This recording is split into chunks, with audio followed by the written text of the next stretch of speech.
Trigonometry का जो इस्तेमाल किया जाता है that is called application of trigonometry, जिसे हम हाइट एंड डिस्टेंस के नाम से भी जानते हैं। इसमें हाइट एंड डिस्टेंस में आपने याद रखना है कि इसमें कोई एक ग्राउंड है जो बेस का काम करेगा, उस पर कोई स्ट्रेट खड़ी हुई चीज़ है, ये परपेंडिकुलर का काम करेगी, इन दोनों को जोड़ने वाली चीज़ हाइपोटेन्यूज का काम करेगी। तो ये जो फिगर बनेगी वो फिगर जो है राइट एंगल ट्राइंगल की तरह हो जाएगी, करेक्ट ना।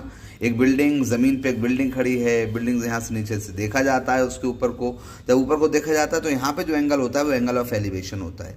ऊपर की तरफ देख रहे हो तो ये एंगल ऑफ एलिवेशन है। और ये जो बना ज़मीन से और बिल्डिंग और ये लाइन से जो बना एंगल, जो बना ट्राइंगल बन गया। एक ट्राइंगल जो है वो कैसा है, राइट एंगल ट्राइंगल है। बस यहीं पर हम तभी कर सकते हैं जब हमारा ट्राइंगल कैसा होगा, राइट एंगल ट्राइंगल होगा।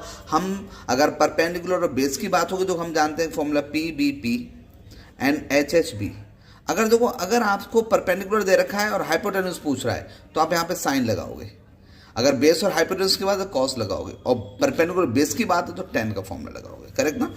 यहाँ पर देखें, अगर देखो ये ग्राउंड है, ये बिल्डिंग है और ऊपर से नीचे को देख रहा है तो डिप्रेशन में जा रहा है, गड्ढे में जा रहा है, तो यहाँ पे एंगल ऑफ डिप्रेशन होगा और यहाँ पर ये होता है एंगल ऑफ डिप्रेशन। अब देखो ये लाइन पैरेलल हो जाती है इसके, इसलिए ये जो है ट्रांसवर्सल, तो ये एंगल और ये एंगल आपस में बराबर हो जाते हैं, तो एंगल ऑफ डिप्रेशन हमेशा नीचे आएगा, वो इक्वल होगा, करेक्ट ना। तो हमें जो है इस बात का ख्याल रखना है कि हमें इस फिगर को, क्वेश्चन बहुत अच्छे से अंडरस्टैंड करना है, and after that you have to answer.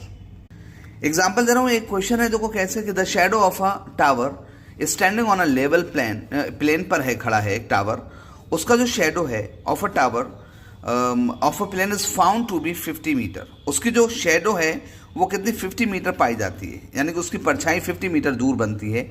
Longer when sun's elevation, जब सन का एलिवेशन कितना होता है, 30 डिग्री होता है।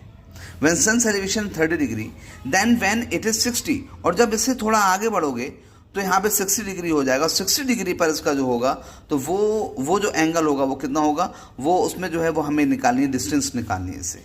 ये क्या चीज़ है, 50 मीटर ज़्यादा बनी, किस पे, 30 मीटर पे। यानी कि जब आप 30 डिग्री से देखेंगे ऊपर की तरफ को तो वो जो डिस्टेंस है वो डिस्टेंस इस वाली डिस्टेंस के मुकाबले 50 मीटर ज़्यादा है। बस हमने बना लिया, पहले एक बिल्डिंग खड़ी करी, उसमें टावर खड़ा किया, टावर में हमने देखा एक दूर डी पॉइंट से हमने जब देखा उसकी तरफ को तो यहाँ पे 30 डिग्री था, और यहाँ पर जो जब इधर से देखा तो 60 डिग्री था, और इसके बीच की दूरी कितनी है, 50 मीटर है। And we will do what, हम पहले एक इस वाले ट्राइंगल में ले लेंगे।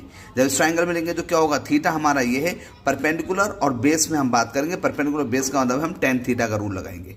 फिर हम इस पूरे ट्राइंगल में लेंगे, यहाँ पे थीटा हमारा 30 डिग्री है, और यहाँ पर भी हम क्या करेंगे, परपेंडिकुलर बेस लगाएंगे, यानी कि हम फिर से tan थीटा का फॉर्मूला लगाएंगे।